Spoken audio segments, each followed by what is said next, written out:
ప్రభువైన యేసుక్రీస్తు వారి శక్తి కలిగిన నామంలో కూడి వచ్చిన ప్రతి ఒక్కరికి నా ప్రత్యేకమైన వందనాలు చెల్లిస్తున్నాను. అందరికీ వందనాలు. మీ పక్క వాళ్ళకి కూడా చెప్పండి. ఎక్కడికి వెళ్ళాం? చర్చికి వెళ్ళాం. ఎవరున్నారు పక్కన? మాకెందుకు, మేము వాక్యం వినడానికి వెళ్ళాం, పాస్టర్ గారు ముఖం చూసాం, వచ్చాం. సంఘముగా కూడుకొనుట మానవద్దని చెప్పినటువంటి మాట సమాజంలో, సంఘంలో నీ పక్కన ఎవరున్నారో తెలుసుకోమని, వారితో నీకు ఒక సంబంధం ఉందని, మనము క్రీస్తు యొక్క శరీరములోనికి మనం ప్రవేశించేటప్పుడు వారు నా రక్త సంబంధి అని తెలుసుకోమని. కాబట్టి నాకు ఎందుకు వచ్చింది అంటే ఖచ్చితంగా ఎందుకు వచ్చింది అనేటట్టే ఉండాలి. ఎక్కడ విషయాలు? మీ ఇంటికాడ విషయాలు. ఎక్కడికి వచ్చిన తర్వాత యేసు సంగతిని విషయాలు మనందరం కలిసి ఉండడానికి ప్రయత్నం చేయాలి. మంచిది. దేవుని యొక్క మాటలోకి వెళ్ళిపోదాం. మనం నేర్చుకుంటున్నాం సహజమైన ఆపేక్షలు మన విశ్వాస జీవితాన్ని ఫలించనివ్వకుండా ఉంటాయని. సహజమైన ఆపేక్షలకు కొన్ని పరీక్షలు మనం తెచ్చుకున్నాం. ఆ పరీక్షల్లో మరొక మాట ఈరోజు మనం వినడానికి ప్రయత్నం చేద్దాం. సో ఈరోజు పరీక్ష కొంచెం లోపలికి వెళ్ళడానికి ప్రయత్నం చేద్దాము.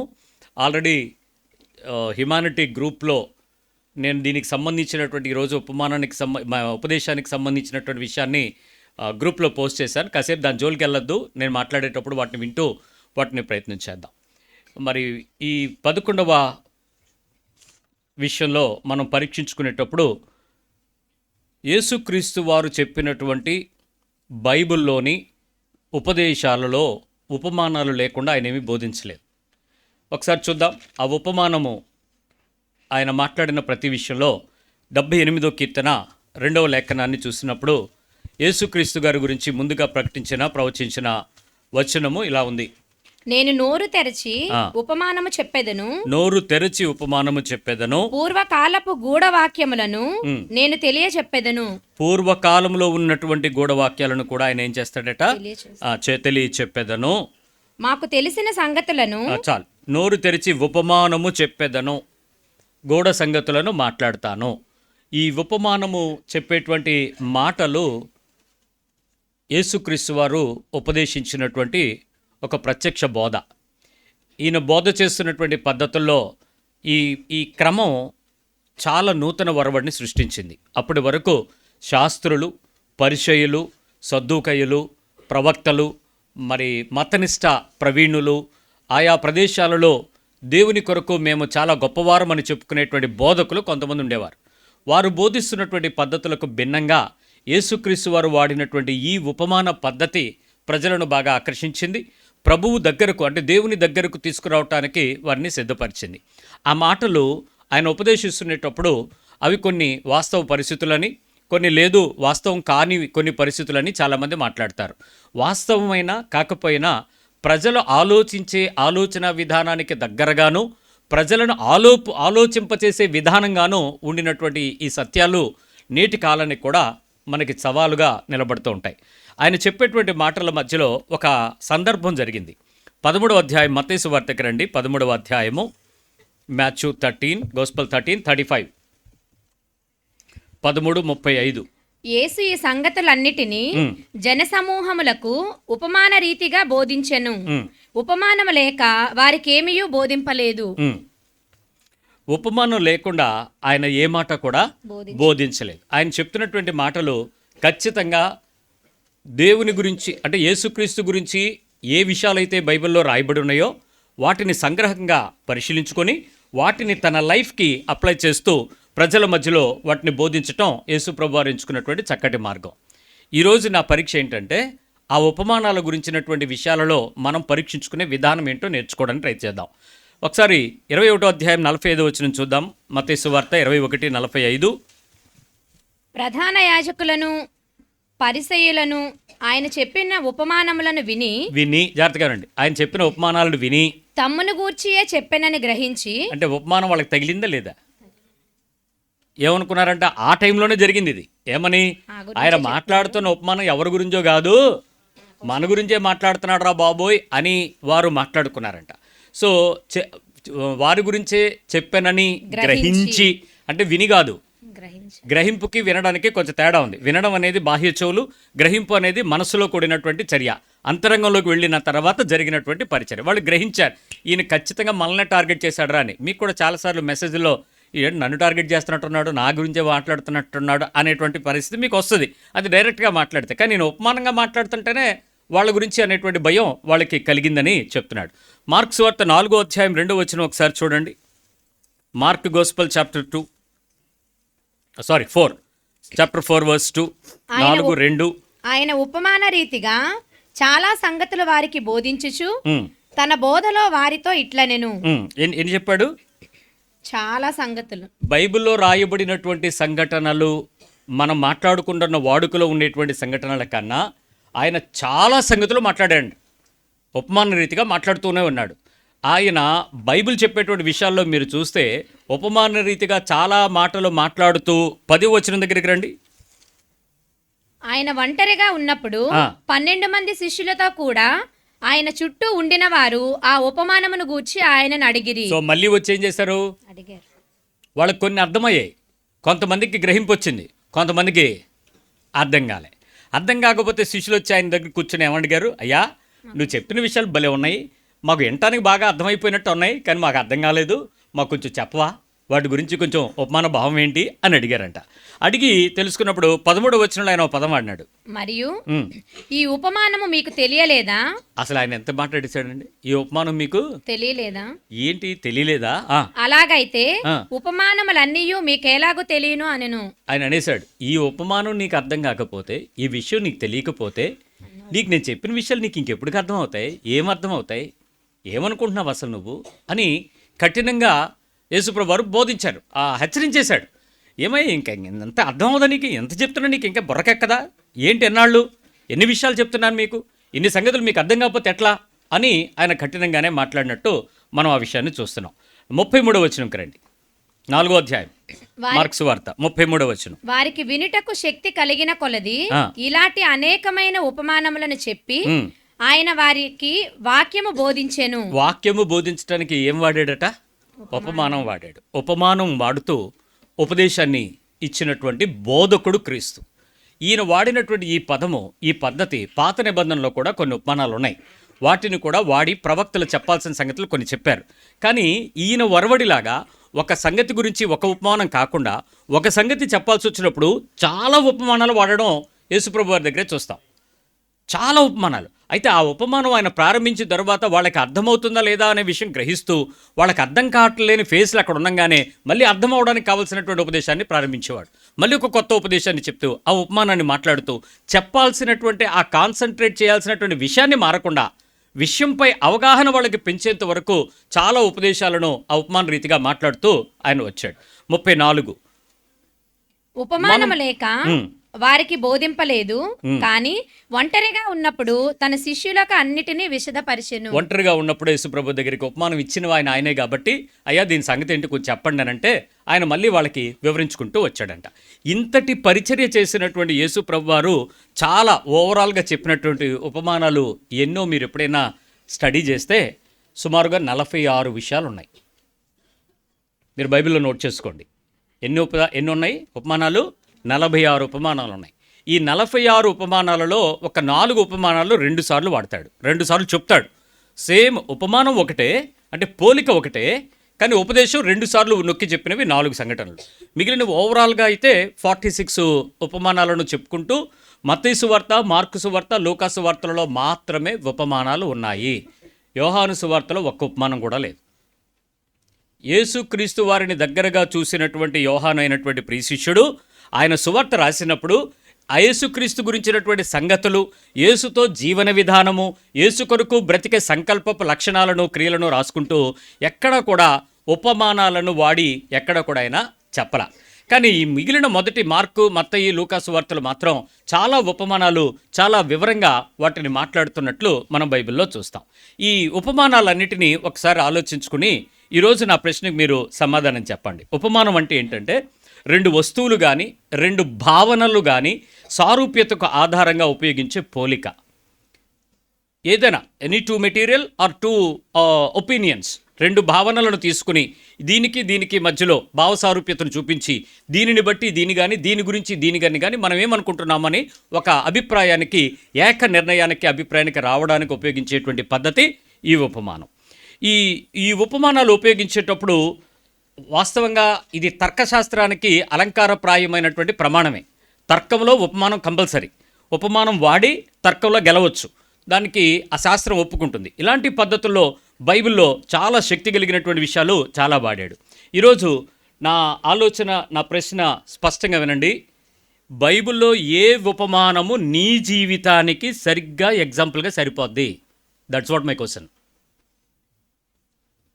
ఏ ఉపమానమైనా చూపించి ఇది నీ దేశమే, ఇది నీ జీవితమే అని ప్రభువు ఏమైనా నిందారోపణ చేసి చూపించగలడా? ఆ ఉపమానం ఏంటి? బైబిల్లో ఉన్నటువంటి 46 ఉపమానాలలో నీ కుటుంబం ఉందా? 46 ఉపమానాలు మనం ఉండవలసినవి ఉన్నాయి, ఉండకూడనివి ఉన్నాయి, చేయవలసినవి ఉన్నాయి, చేయకూడనివి ఉన్నాయి, చేస్తున్నవి ఉన్నాయి, చండాలమైనవి ఉన్నాయి, ప్రశ్నించినవి ఉన్నాయి, హెచ్చరికగా ఉన్నాయి, మాదిరిగా ఉన్నాయి. కొన్ని ప్రశ్నలు అయితే, కొన్ని ఉపమానాలు అయితే చాలా భయంకరమైన విషయాలు సత్యంగా ఉన్నాయి. నీ కుటుంబాన్ని దేవుని యొక్క ఈ ప్రస్తుత 2026 సమాజానికి యేసు ప్రభు ఇక్కడ నుంచి బోధిస్తే ఉపమానంగా నీ కుటుంబం గురించి మాట్లాడతాడేమో. ఆ కుటుంబం నీ కుటుంబమేమో. అసలు దేనిలో నీ కుటుంబం ఏ ఉపమానానికి పోలుతుంది చెప్పు. ఇప్పుడు నువ్వు అనుకోవచ్చు, నేను అసలు బైబిల్లోనే ఉన్నానండి. అంత పరిశుద్ధుడివా? బైబిల్ అలాగే చెప్పిందా? ఏ ఉపమానము నీ జీవితానికి యాప్ట్గా ఫిట్ అవుతుందో చూసుకో. ఏ లైఫ్లో ఏ ఉపమానం వాడాల్సి వస్తే ప్రభు నిన్ను లేపి, ఇదిగో పలానా ప్రదేశంలో ఉండేటువంటి ఒకని ఇల్లు అనేటప్పుడు ఆ ఒకని ఇల్లు నీ ఇల్లేమో, నీ కొంపేమో. ఒకని కుటుంబం, ఆ కుటుంబం నీ కుటుంబమేనేమో. ఒక చెట్టు, ఆ చెట్టు నీ చెట్టేనేమో, నీ ఇల్లేనేమో, నీవేనేమో ఆ చెట్టువి. ఏ ఉపమానానికి నువ్వు పోలిపోతావు? ఏ ఉపమానంతో నిన్ను పోల్చుదును అని ఒకసారి ఆయన ఆగాడు. ఏ ఉపమానంతో చెప్పాలి నేను అన్న అప్పుడు ఆయనకు ఒక మంచి ఉపమానం కలిగించేటువంటి ఒక ఉద్దేశం కనబడలేదు. అంటే సృష్టికర్తకే ఒక సృష్టించబడిన దానిలో నుంచి ఒక సృష్టి యొక్క పరిశుద్ధత కనపడలేదంటే అసలు మన బతుకులు ఎందుకో? అయితే మంచి, లేకపోతే చెడు. అయితే చెడుగా ఉన్న నీ జీవితాన్ని చూపిస్తాడు, లేదు మంచిగా ఉన్న నీ జీవితాన్ని చూపించి ఇలా ఉండండి అని చెప్తాడు. ఇదే కదా ఉపమానం. పోలికంటే మంచికి చెడుకి మధ్యలో ఒక భావ సారూప్యత, ఒక ఏక నిర్ణయానికి తీసుకురావడం, రెండు పోలికలను చూపించి నీ బ్రతుకు ఇలా ఉందని చెప్పడం. ఏమిటి? ఏ పోలికకు నీ జీవితం గురించి నువ్వు మాట్లాడాల్సి వస్తే, ఏ రకమైనటువంటి జీవితం గురించి నువ్వు మాట్లాడాల్సి వస్తుందో ఒకసారి ఆలోచన చేయి. దాని గురించినటువంటి ఒక మాటను చెప్పు. ఒక ప్రత్యక్షమైన విషయం ఏంటంటే 10 ఉపమానాలు దేవుని రాజ్యం గురించి మాట్లాడాడు ఆయన. కింగ్డమ్ ఆఫ్ గాడ్, దేవుని రాజ్యం అనేటువంటి విషయాల గురించి ఒక 10 విషయాలు. రక్షణ అనేటువంటి విషయాల గురించి, రక్షణ లేక సాల్వేషన్ గురించి ఒక 5 విషయాలు చాలా ప్రాముఖ్యంగా మాట్లాడాడు. దేవుని సంబంధమైన జ్ఞానము మరియు లోక సంబంధమైన మూర్ఖత్వం గురించి 5 విషయాలు మాట్లాడాడు. క్రైస్తవ జీవితం ఎలా ఉండాలి అనడానికి 6 విషయాలు మాట్లాడాడు. తీర్పు గురించినటువంటి విషయాలు మాట్లాడడానికి 8 విషయాలు మాట్లాడాడు. అంటే ఈ సారూప్యతల మధ్యలో నేను చేసినటువంటి ఈ 5 క్లాసిఫికేషన్స్, ఏది కింగ్డమ్ ఆఫ్ గాడ్ దేవుని రాజ్యం గురించి కానీ, రక్షణ ప్రణాళిక గురించి కానీ, జ్ఞానము మూర్ఖత గురించి కానీ, ఆత్మీయ జీవితం గురించి కానీ, తీర్పుకు సంబంధించిన విషయాలు కానీ, నీ లైఫ్ని ఈ 5 సందర్భాలలో ఫిక్స్ చేస్తే ఎగ్జాంపుల్గా చూపిస్తే ఈ కుటుంబం పలానా దానికి ఫిట్ అవుతుందనడానికి నీది ఏ కుటుంబం, అది నీవు ఐహిక విచారాల్లో చిక్కుకుపోయావో లేదో అనేది, ఆ జీవితంతో నువ్వు ఫలిస్తున్నావో లేదో అని చెప్పడానికి ఒక నిదర్శనంగా తీసుకుందాం. ఏ నిర్ణయం గురించి మాట్లాడొచ్చు, ఏ నిర్ణయం గురించి నీ ఆలోచన నీ జీవితాన్ని గురించి మార్చొచ్చు. ఒక చిన్న విషయాన్ని నేను ఒకదాని తర్వాత ఒకటి నెమ్మదిగా చెప్పడానికి ప్రయత్నం చేస్తాను. ఇవి అన్ని ఉపమానాలు నాకు నడిపింపుంటే చెప్తాను, లేకపోతే చెప్పను. కానీ వాటి గురించినటువంటి ఒక ప్రశ్న వేసి వెళ్ళిపోతాను. ఎవ్రీ క్వశ్చన్కి అసలు నీకేమైనా సమాధానం ఉందా, లేకపోతే గుండె ఏమైనా అదురుతుందా, కాళ్ళు ఏమైనా కదులుతున్నాయా, మనసు ఏమైనా ఏడవాలనిపిస్తుందా, నేనేమన్నా తప్పు చేస్తున్నానా ప్రభువా, నిజంగా నేను ఈ వాక్యంలో నేను ఇక్కడ ఫిట్ అవ్వట్లేదా, లేకపోతే ఫిట్ అవుతున్నానా, అసలు అక్కడ రేపు పొద్దున కొంపతీసి నువ్వు అనుకొని చూపిస్తావేమో, నా గురించి ఇది రాసావా, నేను వినలేదా అన్న భావనలో నీ హృదయం ఏమైనా కదులుతుందేమో ఒకసారి ఆలోచన చేసుకో. ఇక్కడ మత్తయి సువార్తకు వద్దాం. మొదటిసారి 5వ అధ్యాయము 14-15 వచనాల దగ్గర ఉన్న ఒక ఉపమానం చెప్తాను. మత్తయి సువార్త 5వ అధ్యాయము 14-15 వచనాలు. మీరు లోకమునకు వెలుగై ఉన్నారు. ఓకే. కొండ మీద నుండి పట్టణము మరుగై ఉండనేరదు. ఒక్క నిమిషం. అంటే నీ ఇల్లు ఎక్కడైనా కట్టబడితే, ఓ పట్టణం కొండ మీద కనుక కట్టబడితే సాయంత్రం అయ్యేటప్పటికి లైట్లు వేస్తారు, ఊరంతా చీకటి. కానీ పట్టణం మీద, కొండ మీద ఏమవుద్ది? వెలుగు సంబంధం కనపడుద్ది. అక్కడ తెలుస్తుంది, ఇక్కడ లైట్ హౌస్ ఉంది, ఇక్కడ ఒక సిటీ ఉంది, ఇక్కడ ఒక పట్టణం ఉంది, ఇదిగో పలానా పైన రుషికొండ మీద ఏదో ఉంది, అక్కడ పలానా జరుగుతుంది అని ఖచ్చితంగా మనం చెప్పగలుగుతాం. సో కొండ మీద కట్టబడిన పట్టణం మరుగై ఉండదు. మనుషులు దీపము వెలిగించి కుంచము క్రింద పెట్టరు, కానీ అది ఇంట నుండి వారందరికీ వెలిగించుటకై దీపస్తంభం మీదనే పెట్టుదురు. ఇక్కడ 2 పదాలు ఉన్నాయి. దీపాన్ని వెలిగించి దీపస్తంభం మీద ఉంచడం అనేటువంటి మాట.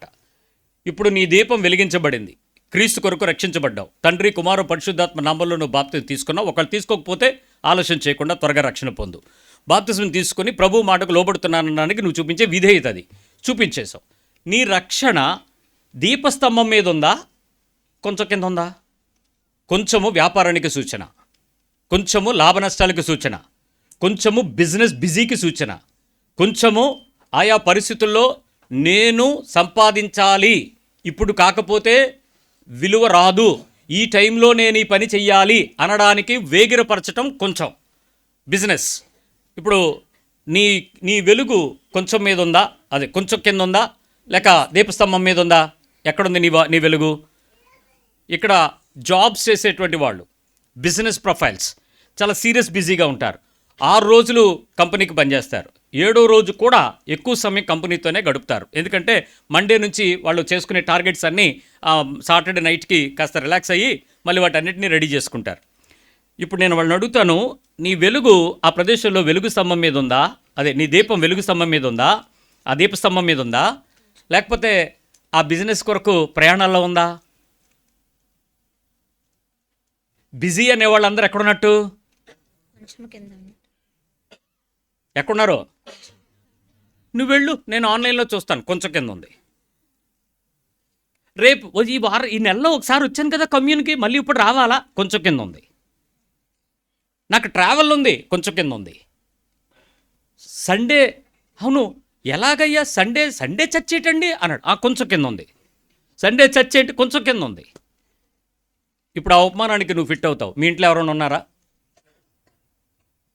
దీపస్తంభం మీద కనపడి నీ బ్రతుకు, ఉద్యోగం చేసే దగ్గర నేను వెలుగు సంబంధాన్ని చెప్పలేని సాక్ష్యం, ఆ ప్రదేశంలో నేను నిలిచి ఈ తప్పు నేను చెయ్యను, ఇది నా వెలుగు, ఇది నా కమిట్మెంట్, నా ప్రభుత్వం నేను చేసుకున్న తీర్మానం, ఈ లంచం పుచ్చుకొనను, ఈ అక్రమం చేయను, ఈ అన్యాయం చేయను, ఈ తప్పుడు సంతకం పెట్టను, ఈ రకమైన మోహానికి నేను లోబడను, ఈ రకమైన ట్రిక్స్ నా దగ్గర పనిచేయవు, నేను చాలా సీరియస్గా ఉంటాను, స్ట్రిక్ట్గా ఉంటాను. వెలుగు స్తంభము మీద నీ వెలుగు కనపడుతుంది, దీపస్తంభం మీద. పర్వాలేదు అని అంటే ఆడి దగ్గరికి వెళ్ళండి, పని అయిపోద్ది, కింద ఉంది, కొంచెం కింద ఉంది. అక్కడ ఇంకొక ఉపమానం కూడా ఉంది, కొంచెము కిందను మంచము కింద కూడా అని ఉందండి.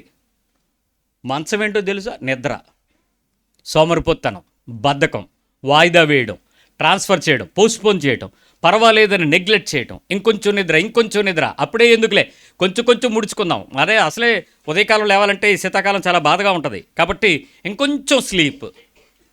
నీ వెలుగు మంచం కిందకి వెళ్ళిందా? దీపస్తంభం మీద ఉందా? యవనస్తులకి వాళ్ళకి బాగా అర్థం అవ్వాల్సిన విషయం ఏంటంటే, నేను ఏ పరిస్థితుల్లోనూ సూర్యుడు ఉదయించే సమయానికి నేను పక్క మీద నుంచి లేవాలి, అది మడత పెట్టి నేను బయటికి రావాలి. ఇది వాడికి ఉండాల్సిన జ్ఞానం. ఏ యవ్వనస్తులకైనా, ఏ పిల్లలైనా సరే 6వ క్లాస్ చదువుతునేటప్పుడు అలవాటు చేసుకోవాలి ఈ విషయం. మళ్ళీ ఎప్పుడు నిద్రపోవాలి తెలుసా? నీకు 6వ క్లాస్ పిల్లోడు వచ్చినాక. ఏమంతమైంది? అంతవరకు నీకు నిద్రపోవడానికి కావద్దు. నీ కొడుకు 6వ క్లాస్కి వచ్చేంత వరకు నువ్వు 6వ క్లాస్లో నిద్ర మానుకుని మళ్ళీ నీ కొడుకు 6th క్లాస్కి వచ్చాక నువ్వు నిద్రపో, ఎవడేమనడు. అప్పటికి నీకు నిద్ర రాదులే.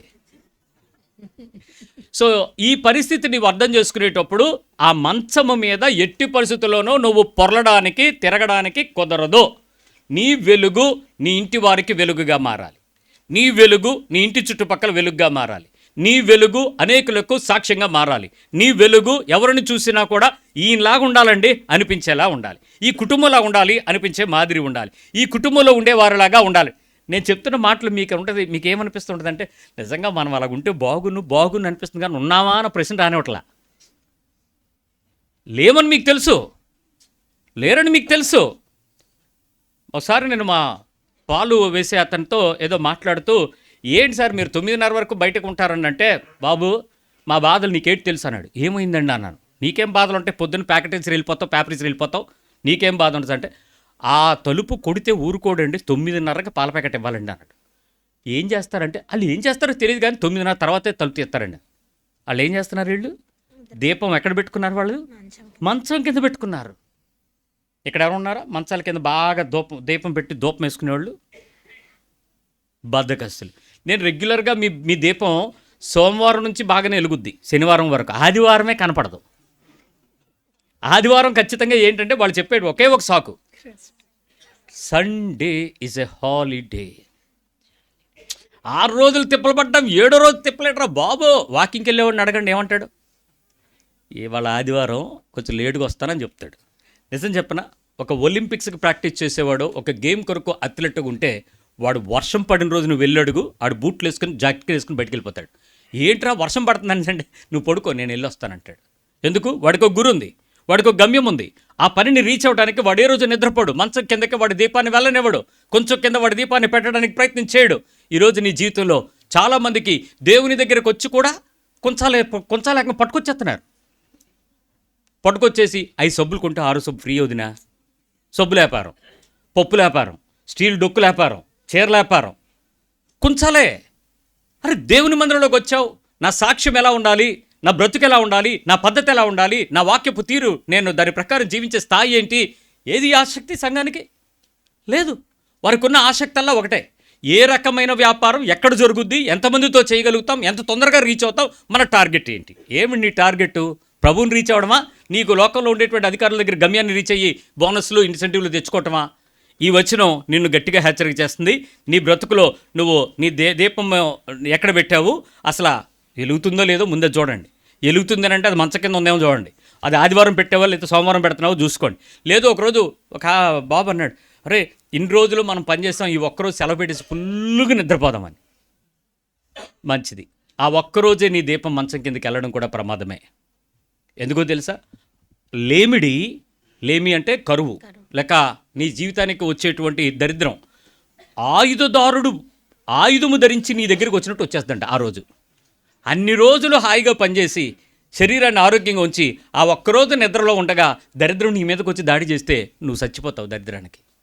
ఇక నీ జీవితంలో నువ్వు లేచి లెక్కలేవు. సో నీ పరిస్థితి ఏంటి ఒకసారి ఆలోచించు. నేను ముఖ్యంగా చెప్తున్నాను, తల్లిదండ్రులు అయినటువంటి వీరికి మీ పిల్లలు చెడిపోవడానికి ప్రత్యేకమైన కారణం తల్లిదండ్రులైన మీరే. గారాం చేసే తల్లి మారాం చేస్తే ఏం అవ్వదులే వదిలే అనేటువంటి సోమరిపోతు తండ్రి, మీ వల్ల మీ పిల్లలు నాశనం అయిపోతారు. భార్య ఒకవేళ కరెక్ట్ చేసే అధికారం ఉంటే భర్త నోరు మూసుకో, అధికారం భార్యకి ఇవ్వు. Let her deal the people. పిల్లల్ని వాళ్ళ కిడ్స్ని ఆవిడని హ్యాండిల్ చేయనివ్వండి. అంతేగాని మధ్యలో దూరిపోయి నువ్వు మాట్లాడుకో, నువ్వేం చేయకు, నీకేం తెలియదు. ఏం తెలియదు? నీకు తెలుసా? నీకు తెలియదు కాబట్టి ఆవిడ హ్యాండిల్ చేస్తుంది, ఆవిడ చేయని. ఒకవేళ ఆ విషయంలో అధికారికంగా కనుక భర్తే కనుక అధికారం తీసుకుంటే నువ్వు నోరు మూసుకో స్త్రీ.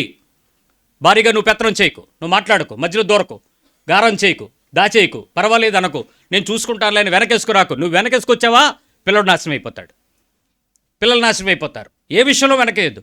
భార్యాభర్తలు ఇద్దరూ కూడా ఒకరికి తెలియకుండా ఒకరు కాదు, ఇద్దరు తెలిసే చేయాలి ఆ పని. భర్త చేస్తున్నాడు అంటే భార్య మౌనంగా వంటగదిలోకి వెళ్ళిపోయి ప్రార్థన చేసుకో, లేకపోతే ఏడుపు వస్తే బాత్రూంలోకి వెళ్ళి నీళ్లు పోసుకుని ఏడు. అంతేగాని బయటకు వచ్చి మా అమ్మాయిని ఏమో అనేస్తున్నాడు, మా అబ్బాయిని ఏమో అనేస్తున్నాడు శోకాలు పెట్టకు, వాడు చెడిపోతాడు. గారాం చేయటం కాదు, వాడికి దెబ్బలు తగలాలి.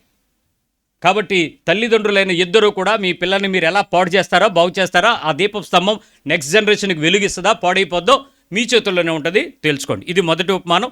నీ ఇల్లు ఎంతమందికి సూట్ అవుతుంది ఆలోచించుకో. రెండో విషయం 7వ అధ్యాయము 24-27, Matthew 7:24-27. కాబట్టి ఈయన మాటలు విని వాటి చొప్పుని చేయి ప్రతివాడును బండ మీద తన ఇల్లు కట్టుకొనిన. సో మనకు తెలిసిన విషయమే, బండ ఇల్లు, ఇసుక ఇల్లు. బండ మీద కట్టిన ఇల్లు వాన వచ్చును, వరద వచ్చును, గాలి కొట్టును, అదేం అవ్వలే, దాని పాటు గొప్పది. ఇసుకలో ఉంది, ఒక దెబ్బకి ఫట్టు. మీ ఇల్లు బండ మీద ఉందా, ఇసుకలో ఉందా? నీ కుటుంబం బండ మీద కట్టబడినట్లుగా కట్టబడుతుందా? దీనికి కట్టబడడానికి కారణం ఏంటో తెలుసా? ఆయన చెప్పిన మాటలు విని. ఈయన మాటలు విని కడతావా? వినకుండా నాకు అన్నీ తెలుసని కడతావా? దేనికి కడతావు? చాలామందికి విషయం ఏంటో తెలుసా? దేవుని మాటలు వినేటువంటి ఆసక్తికి వాళ్ళకి చాలా తక్కువ ఉంటుంది. వాళ్ళ ఇల్లు కట్టుకోవడానికి చాలా ఆసక్తి ఎక్కువ ఉంటుంది. వాళ్ళ పిల్లలు ఇంజనీరింగ్కి వెళ్ళిపోతారు, ట్రైనింగ్కి వెళ్ళిపోతారు, కోచింగ్కి వెళ్ళిపోతారు, ఎంప్లాయ్మెంట్కి వెళ్ళిపోతారు. ఇల్లు కట్టుకోవాల్సింది దేవుని వాక్యం వినరా స్వామి. వాక్యం విని, వాక్యం వినడానికే నువ్వేమో వచ్చి గంటలో నమస్కారం పెట్టి వెళ్ళిపోతే నీ ఇల్లంతా కట్టబడ్డము ఇసుకలోనే కడుతున్నావు, బండ మీద కట్టవు. బాలుడు నడవలసిన త్రోవలు ఎక్కడ నేర్పాలి? ఎల్కేజీ స్కూల్లోనూ నారాయణ చైతన్య కాలేజీలోనా? ఎక్కడ నేర్పాలి? దేవుని మందిరంలో. ఏరు నీ పిల్లలు? ఏది నీ పిల్లలకు ఉపదేశం? ఏది ఫౌండేషన్? ఏది బండ? ఏది ఏ వాక్యం? లేపండి పిల్లలను నుంచోబెట్టి 4 మాటలు చెప్పమని చూద్దాం. ఒక 2 వారాల క్రితం ఏ వాక్యం చెప్పాడు, దాని ఉపదేశం చెప్పమని చూద్దాం. ఏ కొడుకు ఏ కూతురు చెప్పొద్దో చూద్దాం. జ్ఞానం లేదు. వాళ్ళు బండ మీద కట్టుకోవడానికి రారు, వాళ్ళు మనుషుల దగ్గర ఫోటోలు తీసుకోవడానికి వస్తారు. నీ బ్రతుకు ఎక్కడ ఉందని 7వ అధ్యాయము 14-15 వచనాలు నీ మీద నెరవేర్పేమో. నీ కుటుంబం దానికి ఎగ్జాంపుల్ ఏమో. ఈ కుటుంబం ఉంటారు కానీ వింటారు కానీ వీళ్ళు బండ మీద మాత్రం కట్టబడరు. ఎందుకు? వాన వచ్చెను, వరద వచ్చెను, వాన కురిసెను, వరదలు వచ్చెను, గాలి విసిరి ఆ ఇంటి మీద కొట్టెను, అప్పుడది కూలబడిన దాని పాటు గొప్పది. ఓ శ్రమ వచ్చింది, ఓ పరిస్థితి వచ్చింది, ఒక కఠినమైన నిర్ణయం తీసుకోవాల్సి వచ్చింది, ఒక ఇబ్బంది వచ్చింది. ఒక ఇంటిని ఇలా కదిపి ఇంటి యజమానిని దేవుడు పిలిచి తీసుకెళ్ళిపోయాడు. అప్పుడు ఆ ఇల్లు ఎలా నిలబడద్ది? ఒక రిపోర్ట్ వచ్చింది, భయంకరమైన సత్యం, నువ్వు ఒప్పుకోలేని సత్యం ఆ రిపోర్ట్లో కనబడుతుంది. నీ ఇల్లు ఎలా నిలబడద్ది? ఓ పరిస్థితి వచ్చింది, తెల్లవారితే అంతా రంగుల వలయం, ఒక్కసారిగా అది గాలిలో మబ్బులో తేలిపోయినాయి. ఏం చేస్తుంది? నీ ఇల్లు ఏ పాటిది? ఏ పరిస్థితికి నిలబడగలదు? ఏ శ్రమకి నిలబడగలదు? ఏ కఠోరతకు నిలబడగలదు? ఏ పరిస్థితులు? నేను మళ్ళీ చెప్తున్నాను, తల్లిదండ్రులారా, మీ పిల్లలకి బండ మీద కట్టడం మీరు నేర్పకపోతే పొట్టులో పెట్టినటువంటి పిల్లలకి కోడి కూర్చున్నంత వరకు చాలా హ్యాపీగానే ఉంటుంది. ఆ గ్రద్ద వచ్చినప్పుడు ఎగిరి పొడిస్తే బాగానే ఉంటుంది, కానీ భవిష్యత్తులో దాని కాళ్ళ మీద అది నడిచి, దాని రెక్కల మీద దాన్ని వెతికి, దాని ఆహారాన్ని అది పోషించుకునే స్థితికి నువ్వు రేపకపోతే, గూడు రేపి బిడ్డలను బతికించడానికి సిద్ధపరచకపోతే, నువ్వు కూడు పెట్టి ఇంటిలో మేపుతున్నట్టు మేపుతుంటే, పందింపోతున్న పోతు మేపినట్టు మేపుతుంటే, హార్లిక్స్ డబ్బాలు, చికెన్లు, మటన్లు, రేపటి దినము నీ పిల్లలు ఏమవుతారో చూసుకో. బండ మీద ఒక్క దెబ్బ కొట్టగానే పోద్ది నీ కూతురు, పోతాడు నీ కొడుకో, ఎడిపోతాడో తెలియదు అన్న రేపు సాక్ష్యం చెప్తే, నాలంటోడు బతికుండే నీలాంటి ఇంటి దగ్గరికి వస్తే ఇదే వాక్యం చెప్తాను, ఈ ఇల్లు బండ మీద కట్టబడలేదు, నా నోటికి ఎవడ ఆపలేడు. ఖచ్చితంగా చెప్తాను నేను. చచ్చిపోయినోడనే కనికరమేం లేదు, ఆడి గురించి నీతిగా మాట్లాడాలి నాకేం తెలియదు. బైబిల్ చెప్పింది, అతను ఎలా ఉన్నాడో అతని మరణం ఒకడికి హెచ్చరికగా మారాలి. ఖచ్చితంగా చెప్తాను నేను. జాగ్రత్త, నీ ఇంటి గురించి రేపు నా నోరే కనుక ఓపెన్ చేస్తే, బండ మీద బతికిన ఇల్లా, ఇసుకలో కట్టిన ఇల్లా, ఏం గురించి చెప్పాలి? ఏ సాక్ష్యం చెప్తాను నీ గురించి? నీ పిల్లలకి బండ లేదు, వాక్యం లేదు, దేవుని మాటలు వినడానికి ఆసక్తి లేదు, దేవుని మాటల దగ్గరికి రావడానికి ఇష్టం లేదు. ఎంతసేపు వినాలి? ఫౌండేషన్ ఎంతసేపు తవ్వాలి? ఒక ఇల్లు పైన కనపడాలి అని అంటే ఎన్ని అంతస్తులకు పైకి వెళ్ళాలో అన్ని అంతస్తులకు కింద ఫౌండేషన్ ఉండాలి. తెలుసా నీకు? అప్పుడే నీవు అంత ఫౌండేషన్ మీద ఎంత పెద్ద ఇల్లైనా కట్టగలవు. అంతేగాని ఇసుకలో కట్టినట్టు కట్టేస్తే ఒక 2 ఫ్లోర్లు బాగానే కనపడతాయి, ఆ 3వ దెబ్బకి ఎగిరిపోద్ది. ఒక్క హుదూద్ వచ్చినప్పుడు తెలిసింది ఏ వాటర్ ట్యాంక్ నిలబడద్దో, ఏ ఇల్లు పడిపోద్దో. అది రానంత వరకు గాలి కొట్టెను, ఏమీ అవ్వలేదు, మనకేం అవ్వదు అనుకున్నాం. తెలిసిపోలే, ప్రపంచం అతలకుతలం అయిపోలే, భారతదేశంలో విశాఖపట్నం మ్యాప్ కనపడదేమో అన్నట్టు పరిస్థితి వచ్చింది ఒక రాత్రిలో. నీ జీవితం అలాగే వచ్చిన రోజు నీ ఇల్లు ఇసుక మీద ఉందా, బండ మీద ఉందా? ఎంత వాక్యముతో నీ కుటుంబాన్ని, నీ బిడ్డలని, నీ భర్తని, నీ భార్యని, నీ వైవాహిక జీవిత పునాదులు, నీ విశ్వాస జీవిత పునాదులు, నీ ఉద్యోగ జీవిత పునాదులు, నీ వైవాహిక పరిస్థితులు, నీ చుట్టూ ఉండేటువంటి పరిస్థితుల మధ్యలో పునాదులు వాక్యములో వేయబడి ఉన్నాయి. ఆ మాటలు విని సింపుల్ ఎగ్జాంపుల్, నువ్వు రేపు ఏదైనా మాట్లాడుకుంటే ఏ ఉపమానమైనా, ఏ పరిస్థితి అయినా నీ ఇంట్లో రాని ఒక వాక్యం దాన్ని కనెక్ట్ అవుతుంది. మీరు వాక్యం విన్నవాళ్ళు అయితే. అన్నయ్య చెప్పాడు, అంకుల్ చెప్పాడు కాదు, బైబిల్ కనుక వస్తుంది నీకు. ఈ వచనం, అరే ఇది నా గురించి రాశాడా, ఇది ఏంటి నేనేనా, ఈ వచనం అమ్మో, ఇది నీకు కనపడాలి, అది వాక్యం. అంతేగాని అది వచ్చినండి, అమ్మా పాస్ గారి నెంబర్ ఎక్కడ ఉంటుంది నీ ఫోన్లో అని అడిగిందంట, దానికి అది కూడా తెలియదు. మరి ఏ బండ మీద ఉన్నావు? ఈ గృహానికి క్రీస్తు అధిపతి. వాక్యం ఏది? నువ్వు సిద్ధాంతాలు, ఆచారాలు, సంప్రదాయాలు, పద్ధతులు, విలువలు, వాటి గురించి మాట్లాడాలంటే నీ వాక్యం తెలిసి ఉండాలి. వితౌట్ ఫౌండేషన్ నీ ఇల్లు ఎలా కట్టబడుతుంది? మరి ఈ ఉపమానానికి నీ ఇల్లు సూట్ అవుతుందేమో చూసుకో. అయితే ఇక్కడ కొంతమందికి చెప్పచ్చు, పాస్టర్ గారు మాకు ఫౌండేషన్ బాగా కట్టారు కానీ, చిన్నప్పుడు బాగా ఫౌండేషన్ పడింది కానీ, ఈ మధ్య మాకు వాక్యం సరిగ్గా అందక మేము చెడిపోయామన్నాడు. సరిగ్గా అందక తీసుకోక, ప్రాబ్లం ఏంటి? అందక తీసుకోక, దానికి కవరింగ్ ఏంటి? చెప్పేవాడు ఎప్పుడో నేను ఒకటే చెప్తాను, భయ్యా నీకు చదవడం వచ్చా? ఎందుకు రాదండి, నేను పిహెచ్డి. హెచ్డి ఒకటి ఉంది కదా వెనకతల, హై డెఫినేషను. ఆ హెచ్డీలో కనపడుతున్న మరి వాక్యంలో నువ్వేం అర్థం కాలేదు. విచిత్రమైన విషయం ఏంటంటే, నువ్వు సంఘంలోకి వెళ్ళి వినగలిగిన విషయాలు కొన్ని ఉంటే, బైబిల్ దగ్గరికి వస్తే వినలేని విషయాలు వినబడతాయి. నువ్వు వినడం నేర్చుకుంటే. బైబిల్ చదవడం కాదు, బైబిల్ని వినాలి. బైబిల్ నువ్వు చదువుతూ ఉండేటప్పుడు దేవుని మాట వినపడద్ది, వినాలి. చెవిగలిగిన వాడు వినుగాక అని చెప్పిన మాట వినాలి. వినపడడం వేరు, చదవడం వేరు, విని గ్రహించడం వేరు, చెప్పేటప్పుడు ఆలకించడం వేరు, రాసుకోవడం వేరు, ఒప్పుకోవడం వేరు. ఇవన్నీ బైబిల్ వేరు వేరు పద్ధతులు. ఏ స్థాయిలో నీ వాక్యము నీ ఇంటిని కడుతుంది, ఏ స్థితిలో నీ కుటుంబం నిలబడుతుంది. ఒక కుటుంబం గురించి మొన్నటి వారం వచ్చి సాక్ష్యం చెప్తుంటే నాకు ఏడుపు వచ్చింది. విడిపోదామని నీ దగ్గరికి వచ్చాం, విడిపోయే ముందు నీ ముందు నిలబడ్డాం. ఆ రోజు దేవుని వాక్యం పట్టుకున్నాం. ఈరోజు మేము కుటుంబంగా నీ సన్నిధిలో నిలబడున్నాం. దేవుడు చేసినటువంటి మేలు వాక్యమును పట్టుకున్నాం కాబట్టి ఈరోజు కుటుంబాన్ని కట్టుకున్నాం. పిల్లల్ని మంచి పరిస్థితుల్లో దేవుడు సిద్ధపరిచాడు అన్నయ్య. అమ్మ నువ్వు నా దగ్గరికి రాలేదు, వాక్యం దగ్గరికి వచ్చావు. బండ నిన్ను గట్టింది, ఆ బండ మీద నిన్ను స్థిరపరిచింది. ఆ వాక్యము లోనికి దిగి ఖచ్చితమైన పునాదుల మీద కట్టబడింది. నువ్వు నిలబడ్డావు. That's nothing mean. నేనేం చేయలేదు అసలు. నీకు వాక్యం దగ్గర తీసుకెళ్ళా. వాక్యములో నువ్వు నిలబడడం వల్ల నీ కుటుంబం కట్టబడింది, నీ పిల్లలు నిలబడ్డారు, జీవితాలు స్థిరపరచబడ్డాయి, భవిష్యత్ తరం కనబడుతుంది. ఎంతమందికి ఉంది ఈ అనుభవం? ఒక శ్రమ రాగానే జారిపోవడం, పరిస్థితి రాగానే విచారించడం, తప్పు జరిగితే ఇక గొగ్గోలు పెట్టేయటం, దేవుని కొరకు నిలబడడం అనేటువంటి ఆ వాక్యపు పునాది లేదు. ఆ వాక్యము ఏ రకంగా నన్ను నిలబడుతుంది అన్నటువంటి ఆశ లేదు. ఆ వాక్యము నన్ను తప్పు చేయనివ్వకుండా, ఇసుకలోకి జారకుండా, ఆ ఇసుకలో పునాదికి వెళ్లకుండా, ఆ ఇసుక మీద ఇటుక పెట్టనివ్వకుండా, ఆ ఇసుకలో నడవనివ్వకుండా నన్ను కాపాడింది. ఎందుకంటే అది పరిశుద్ధ లేఖనము. అది నన్ను ఖండించింది, విభజించింది, మొక్కలు చేసింది, కడిగింది, రుద్దింది, శుభ్రపరిచింది, నన్ను బాగు చేసింది, పాపంలోకి నన్ను వెళ్ళనివ్వలేదు. అది కట్టడం.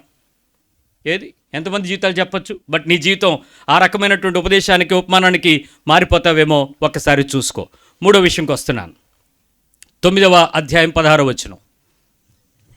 9:16 మత్తయి 9:16. నేను ముందు మత్తయిలోకి వెళ్ళిపోదాం, ఆ తర్వాత మిగిలిన విషయాలు చూద్దాం. మాథ్యూ 9:16. పాత బట్టకు కొత్త బట్ట మాసిక వేయడు, పాత బట్టకు కొత్త బట్ట మాసిక వేయడు. వేస్తే ఏమవుద్ది? వేసిన ఎడల ఆ మాసిక బట్టను వెలితి పరుచును, చింపేస్తుంది, చినుగు మరి ఎక్కువ అగును, అది మరి పెద్దది అయిపోతుంది. పాత బట్టకి ఎవడైనా కొత్త మంచి కాటన్ బట్టకి జీను ముక్క తీసి అతికించామనుకోండి, ఏమవుద్ది? పాత దాన్ని పూర్తిగా లాగేసి మొత్తం పిలికలు చేసి పడేస్తుంది. పాత బట్టకు కొత్త బట్ట మాసిక వేయడు. పాత అలవాట్లకు క్రీస్తు అనే కొత్త బట్టను కలిపితే కుదరదు. పాత సాంప్రదాయాలకు క్రీస్తు అనే కొత్త అతుకు సెట్ అవ్వడు. పాత విధానాలకు క్రీస్తు అనేటువంటి ఆ క్రొత్త అతుకు వేసి పర్వాలేదు అని అంటే కుదరదు. పాత దానికి కొత్త క్రీస్తు సరిపోడు. పాతది సపరేట్, కొత్తది సపరేట్. ఎంతమంది పాత వదిలిపెట్టారు? పాత ఎంతమంది వదిలిపెట్టారు? మొన్న ఒక ఆమె చెప్తుంది, పాస్టర్ గారు పోలీస్ స్టేషన్లో ఉన్న ప్రార్థన చేయండి. ఏం ప్రార్థన చేస్తాం పోలీస్ స్టేషన్ ఉంటే? ప్రభు సంవత్సరం అంతా దీవించనాలా? అందరికీ దీవించడం, ఆశీర్వాదం చెప్పి 2 పదాలు అలవాటు కదా. ప్రభు మరి స్టేషన్లో ఉన్నారు దీవించండి అని అంటే ఇంక సంవత్సరం అంతా అక్కడే ఉంటారు. సరే ఎందుకు అని అడిగాను. అడిగితే ముగ్గుల దగ్గర గొడవైందంట. చిచ్చి ముగ్గు, నువ్వు ఉన్నది అపార్ట్మెంట్ కదా అంటే, ఆ గుమ్మంలోనేనండి. ఇటు ఒకటి నడిస్తే ఇంకోటి చెప్పులు ఇడితే గొడవలు అయిపోయే రోజులు అపార్ట్మెంట్ సందులు. అలాంటి దగ్గర గొడవ ఎందుకు అయిందనంటే, ఈమె wish you happy new year అని రాసి రంగులేసి పువ్వులేసి ఏదో ముగ్గేసిందంట. ఆ పక్కింటి ఆవిడ ఇంత గుబ్బం పెట్టిందంట. కోపం వచ్చింది ఇవిడికి, దాన్ని తొక్కి తోసేసింది. అదేమో అపార్ట్మెంట్లో అయింది. ఆ అపార్ట్మెంట్ ప్రెసిడెంట్ వచ్చాడు, నువ్వు పాడు చేసినందుకు సీసీ కెమెరాలో చూసామని చెప్పి వీళ్ళు ఫైన్ వేస్తే, నా ఇల్లు, నా గుమ్మం, ఇది నా కొలత, నా ఇష్టం అందంట. వెలుగు దీపస్తంభం అది వెళ్ళి పోలీస్ స్టేషన్లో వెలిగింది.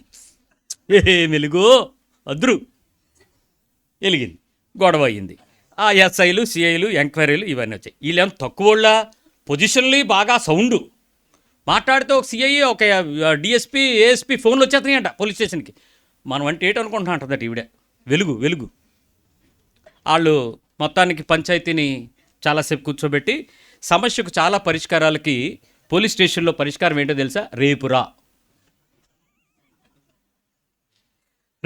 రండి, ఎల్లుండి రండి, సాయంత్రం రండి, సిఐ గారు వస్తారు, ఎస్ఐ గారు వస్తారు. ఈ గ్యాపే పరిష్కారం. ఒక్క 10 రోజులు తిప్పాడు. పండగ రాత్రి అక్కడ వెళ్ళిపోయి ఫోన్ వచ్చింది పోలీస్ స్టేషన్. ఏమైందంటే 1వ తారీఖు ముగ్గుల దగ్గర గొడవ అయింది. నువ్వెందుకు గొడవ పెట్టావమ్మా అని అడిగాను. అడిగితే హ్యాపీ న్యూ ఇయర్ రాస్తే తప్పటండి అని. ఎవరికి రాసావు? ఇప్పుడు మాస్టర్ మీలాగా ఎదురొక గుమ్మం పక్కొక గుమ్మం, ఆ ఇద్దరి మధ్యలో రాసింది ఇవిడు హ్యాపీ న్యూ ఇయర్. వాళ్ళిద్దరికి గుమ్మం మీద గుమ్మము ఎదురు పొదురుకి సమాధానం లేకుండా నీ ఇల్లు కట్టుకునే క్రైస్తవ్యం సాక్ష్యమేనా? అది సాక్ష్యమేనా? ఈవిడ చాలా గొప్పగా చెప్తుంది. ప్రాబ్లం ఏంటంటే పాత బట్టకు క్రీస్తుని అతికింది. పాత బట్ట ఏంటి? ముగ్గులు, లక్ష్మీదేవి, సరస్వతీదేవి, సాంప్రదాయము. మరి కనీసం ఇంటి ముందు బోడిగా ఉంటొచ్చా? శుక్రవారం ఇల్లు కడగద్దా? బూజులు దొలపద్దా? పాత బట్ట. యేసుప్రభు కొత్త మచ్చ వేసింది. ఏమైంది? పోలీస్ స్టేషన్కి వెళ్ళింది. ఇది ఒక్క విషయం కాదు, ఇలాంటివి చాలా చెత్త అలవాట్లు మనలో ఉన్నాయి. వివాహాల దగ్గర పాత బట్టకు క్రీస్తుని తీసుకెళ్ళి అతికిస్తారు. ఒక ఆవిడ నా చేతిలోకి తీసుకొచ్చి పసుపు కొమ్ములు ప్యాకెట్ ఇచ్చింది. అది ఏంటో నాకు కూడా తెలియదు, కాగితంలో చుట్టూ ఉన్నాయి. జనరల్గా గమనించండి, సేవకులుగా కక్కుర్తి అయితే పడం కానీ ఆశ అయితే పడతాం. ఆ పదాలకు అర్థాలు ప్రభు మీకు తెరువును గాక. సో ఆశపడతాం కాబట్టి ఆ ప్యాకెట్ ఇలా చేత్తో పట్టుకుని, అమ్మ దేవునికి స్తోత్రం, ఏమిటి తల్లి అన్నాను. ప్రార్థన చేయండి అన్న. ఏమిటి ప్రార్థన చేయడం, స్వీట్ ప్యాకెట్ ఇచ్చిందేమో అనుకుని సరే ఇలా ఓపెన్ చేస్తూ ఉంటే దాని నిండా పసుపు కొమ్ములు కనబడుతున్నాయి. ఏంటమ్మా పసుపు కొమ్ములు ఏంటి, నాకెందుకు ఇచ్చావు? ఈ మధ్య అరుకు పసుపు వ్యాపారం, టీ కాఫీలు అంటున్నారు కదా, అలాంటిది ఏదో తెచ్చి ఉంటుంది, ఈ నల్ల పసుపు ఎర్ర పసుపు అది. అందుకని నేను దాన్ని ఎలా చూస్తూ వాసన చూస్తుంటే, అబ్బాయి పెళ్ళి కదా, మీరు ప్రార్థన చేస్తే దంచుకుంటామని. ఇప్పుడు నేను పసుపు దంచాల, దానికి వాక్యం ఎతకాల. పసుపు అనే పదం ఎక్కడ దొరికితే వాక్యం చదువుదాం. పాత బతుకు సాంప్రదాయ పద్ధతులకు క్రీస్తుని మచ్చ వేస్తే, అతుకు వేస్తే చిరిగిపోద్ది బతుకు. వివాహ కార్యక్రమాలన్నీ పాత బట్టలకే యేసుప్రభుని అతకడమే. పాస్టర్ గారు ప్రార్థన చేసేయండి, మిగిలిన పనులన్నీ మామూలే. ప్రార్థన అతుకు, పాత బట్ట, సాంప్రదాయం, అలవాట్లు, ఆలోచనలు, పద్ధతులు, మా పెద్దమ్మ, మా అమ్మ, మా తాత, మా పెద్దలు. మరి ఈ అతుకులు ఎందుకైతే? యేసుప్రభు కొరకు అతుకెందుకు? ఒక స్టాండర్డ్ తీసుకోలేవా? ఒక పద్ధతికి నిలబడలేవా? ఇది తప్పు అని ఖచ్చితంగా ఖండితంగా నిలబడలేవా? నేను మళ్ళీ చెప్తున్నాను, పెళ్లి చేసుకోవాల్సినటువంటి యవ్వనస్తులైనటువంటి ప్రతి ఒక్కరు గుర్తుపెట్టుకోండి. మొట్టమొదటిగా మీరు మీ కుటుంబానికి అపోజ్ చేయాల్సింది కట్నం. యవ్వన పిల్లలు ఎవరైనా సరే, ఆడపిల్ల కానీ మగపిల్ల కానీ, కట్నము అనే దానికి ముందు మీరు వ్యతిరేకంగా నిలబడాలి. ఇది కుటుంబాన్ని వ్యతిరేకించడం కాదు, తల్లిదండ్రుల మాట వినకపోవటం కాదు. భారత జాతీయ న్యాయ సంహిత ప్రకారం, అంటే న్యాయ వ్యవస్థ ప్రకారం, చట్ట ప్రకారం మీరు గౌరవప్రదంగా నిలబడాలి అని అంటే, మీ మనస్సాక్షి నిందారోపణ చేయకుండా ఉండాలి అని అంటే, నా కాళ్ళ మీద నేను నా భార్యను లేక నా భర్తతో కాపురాన్ని చేసి నా కుటుంబాన్ని మాదిరికరంగా ఉంచుకుంటాను అన్నప్పుడే వివాహం. అది నీకు 70 రాని 30 రాని. అంతేగాని కట్నం వస్తే నాకు బాగా కట్నం ఎందుకు నీకు? అది తప్పు. అది దాని దగ్గర నిలబడండి. రెండో విషయం చెప్తున్నాను, ఏ పరిస్థితుల్లోనూ నా వివాహము ద్వారా ఒక కొత్త తరానికి నేను నాంది పలకబోతున్నాను. నా వైవాహిక జీవితం భార్యాభర్తగా ప్రారంభమై 2, 3, 4గా ఆశీర్వదించబడినప్పుడు ఒక వ్యవస్థను నేను తయారు చేసుకోబోతున్నాను. అది క్రీస్తునందు నూతన వ్యవస్థ. ఈ నూతన వ్యవస్థలో ఏ రకమైన కల్తీ కానీ, కల్పితము కానీ, ఉపయోగపడని లోక సంబంధమైన విచారము కానీ, ఏ రకమైన దుష్ట సంబంధమైన లోక సంబంధమైన ఆచారం కానీ దానిలో పెట్టి నేను కల్మషపరుచుకోను. ఇక్కడ నిలబడండి గట్టిగా. That is a first generation. నా కుటుంబం క్రీస్తులోకి వచ్చింది, మేము నిలబడతాం. మా పిల్లలకి నేను మంచి ఆదర్శమైన తల్లిదండ్రులుగా మారబోతాను. నా కుటుంబంలో మీరు చెప్పే కల్తీ ఎందుకో, ఈ పసుపు ఎందుకో, ఈ కుంకుమ ఎందుకో, ఈ నలుగు ఎందుకో, ఈ స్నానం ఎందుకో, ఈ పనులు ఎందుకో, వీటి విషయంలో నేను లోక మర్యాదను వెంబడించను. ఖచ్చితంగా నిలబడతాను. బికాజ్ నా కుటుంబం ఫస్ట్ జనరేషన్లో నిలబడబోతుంది. దీన్ని నేను ఎక్కడ కల్పితం చేసుకోను, కలుషితం చేసుకోను. ఈ రకమైనటువంటి లోకాన్ని తెచ్చి దానిలో దోర్చను. తాత ఒప్పుకోకపోయినా, మా అమ్మ ఊరుకోకపోయినా, నా ప్రభు ఊరుకునే దానికి నేను చేస్తాను. నిలబడండి, కఠినంగా నిలబడండి. అంతేగాని ఏమీ అవ్వదలే, ఈ ఆలివ్ గ్రీన్ డేని మనం పెళ్లిలో పిలుద్దాం. ముందు పిలిస్తే ఇవన్నీ అడ్డుపడిపోతాడు, ఇవన్నీ ప్రమాదాలు వచ్చేస్తాయి. నిజమే, పాత బట్టకు ఈ క్రీస్తు అతకడానికి సెట్ అవ్వడం. నీ కుటుంబం ఎక్కడెక్కడ అతుకులు వేసుకుంటుందో చూసుకో. ఇలాంటి అతుకులతో బతకడం ఉపయోగమో కాదు నీకే తెలుసుకో. తర్వాత 17వ వచనం, 9:17 రెండు. అందుకే అన్నాను, ఒకే ఉపమానం 2-3 సార్లు చెప్తాడు. కారణం ఏంటంటే దాని యొక్క నాటడం చాలా విలువైనదని. 17 పాత తిత్తులలో క్రొత్త ద్రాక్షరసము పోయెరు, పోసిన ఎడల తిత్తులు పిగిలి ద్రాక్షరసము కారిపోవును. మళ్ళీ గమనించండి, మీరు పాత తిత్తులే, కొత్త తిత్తులుగా మారారా లేదో తెలుసుకోండి. పాత తిత్తులు కొత్త ద్రాక్షరసం పోయటానికి పరికరం.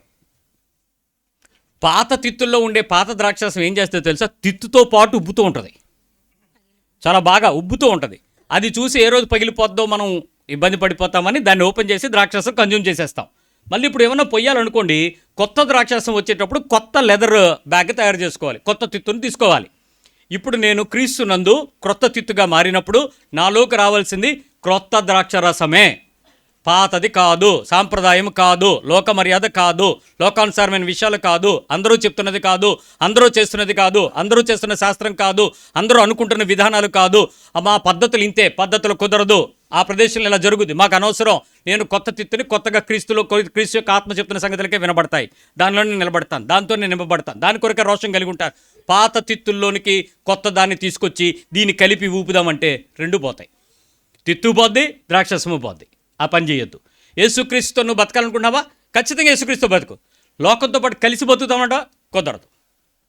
కుదరదు, రాజీ పడద్దు. ఇక్కడ ఆ విషయాలలో ఇద్దరు, ఏ కుటుంబమైనా, ఏ పద్ధతుల్లోకైనా, ఏ పరిస్థితుల్లోకైనా, ఏ ఆచారమైనా, ఏ సాంప్రదాయమైనా నీవు గుర్తుపెట్టుకోవాల్సింది, నేను క్రీస్తు సంబంధిగా బతికినప్పుడు క్రీస్తు సంబంధమైన పద్ధతులతోనే బతుకుతానని చెప్పాలి. ఏ పరిస్థితుల్లోనైనా సరే రాజీ పడడానికి కుదరదు.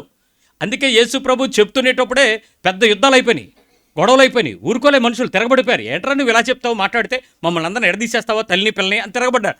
యేసుప్రభు ఒకటే మాట చెప్పాడు, చెవి కలిగిన వాడు వినును గాక అన్నాడు, వెళ్ళిపోయాడు అంతే. ఎవడికి వినపడిందో ఆడు ఈయన బాగా చెప్తున్నాడు రా అన్నాడు. మరొకడు అన్నాడు, ఇలా చెప్తే ఎవడుంటాడు రా ఆయన కథలని వెళ్ళిపోయాడు. నువ్వు అంతే తేల్చుకో. పాత తిత్తుల్లో కొత్త ద్రాక్షరసం పోస్తావా? కొత్త తిత్తులుగా మారి కొత్త ద్రాక్షరసంతో క్రీస్తు నింపబడతావా? నీ ఆలోచన ఏంటి? నీ ధోరణి ఏంటి? నీ పద్ధతులు ఏంటి? ఇక్కడ 2 జనరేషన్స్ గ్యాప్లో నడుస్తాం మనం, తల్లిదండ్రులు, పిల్లలు, వాళ్ళ పిల్లలు. ఈ చిన్న పిల్లలకి ఈ మధ్యలో వచ్చేటువంటి తల్లిదండ్రులు ఖచ్చితంగా దైవవాక్య విధానాలతో పెంచాలని కోరుకుంటారు. ఈ పైన బ్యాచ్ ఉంది కదా, ముసలి బ్యాచ్, ఇలా ఎందుకు అలాగా నేను అలాగే పెంచేవేటి, ఎందుకు అలాగా, ఇంక అయిపోయింది డల్యూట్. ఇంక ఈ పిల్లలు ఎందుకు వింటారు నీ మాట? నీ తల్లిదండ్రుల భయం ఉండాలా, ముసలోళ్ళ భయం ఉండాలా? గమనించండి, తల్లిదండ్రుల భయం ఉండాలి, ముసలోళ్ళ ప్రేమ ఉండాలి. ముసలోళ్ళ భయంలో వచ్చిందా నీ పిల్లలను పోగొట్టుకుంటావు. మీ పిల్లల్ని మీ ముసలి తరం దగ్గర పెంచకండి. పిల్లల్ని మిమ్మల్ని కనిపించడానికి కారణం మీ చేత పెంపకం పొందాలని. ముసలి వాళ్ళ దగ్గర వాళ్ళు బాధ్యతను, ప్రేమను మాత్రమే పొందాలి, ఏ రకమైనటువంటి పెంపకాన్ని తీసుకోకూడదు. ముసలోళ్ళ దగ్గర పిల్లలు పెరిగితే ముసలోళ్ళలాగా తయారవుతారు. వాళ్ళ మాటలు ముసలి మాటలు, ముదర మాటలు, లేనిపోయిన మాటలు, పెడార్థాలు, చెడార్థాలు అన్నీ ఆ ముసలితరమే వచ్చేస్తుంది, ఆ ఎటకారాలు, ఆ సింగినాదాలు. దయచేసి ముసలోళ్ళ దగ్గర పెంచకండి. ఖచ్చితం, ఇది బైబిల్ చెప్తున్న పద్ధతి. పిల్లలు మీ దగ్గరే పెరగాలి. ఇంకా దరిద్రం, హాస్టల్లో పెంచకండి.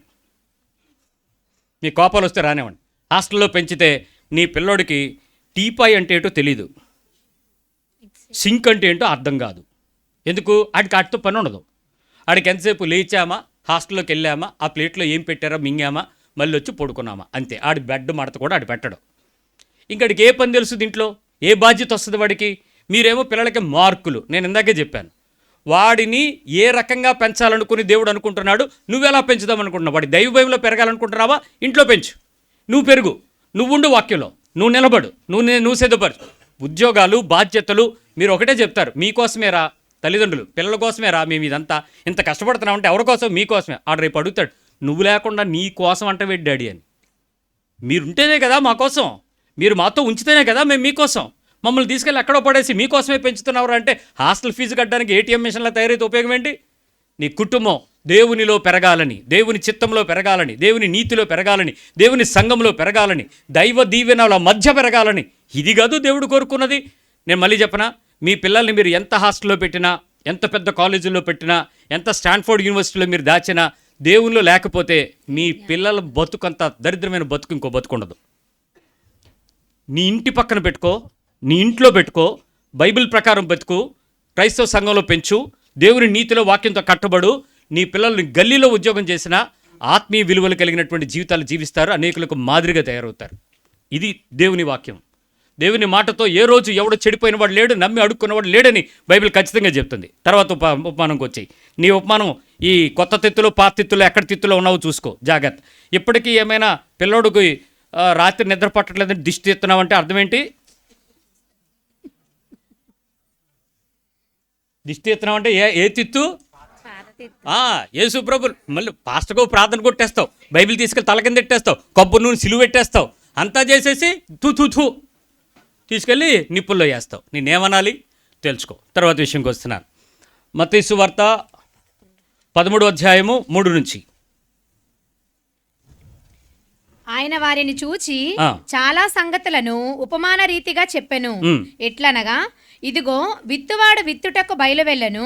వాడు విత్తుచుండగా కొన్ని విత్తనములు త్రోవ పక్కన పడెను. సో ఇక్కడ మనకు తెలుసు ఎన్ని రకాల నేలలు, 4 రకాల నేలలు. ఈ వచనం గురించి నేను చాలా చోట్ల చాలా ధ్యానాలు మాట్లాడాను. ఇక్కడ ప్రతి సంఘంలో విత్తువాడు ఒకడే, విత్తనము వాక్యమే, విత్తుతున్నది ఒకే సందర్భం, అందరూ ఒకే చోట కూర్చున్నాం, ఒకే చోట విత్తుతున్నాం. విత్తుతున్న ఈ మాటలు పిల్లలకు ఒకలాగా అర్థమవుతాయి, నడి వయసులో పిల్లలకు ఒకలాగా అర్థమవుతాయి, మధ్య వయసులో ఒకలాగా అర్థం, వృద్ధులకు ఒకలాగా అర్థమవుతాయి.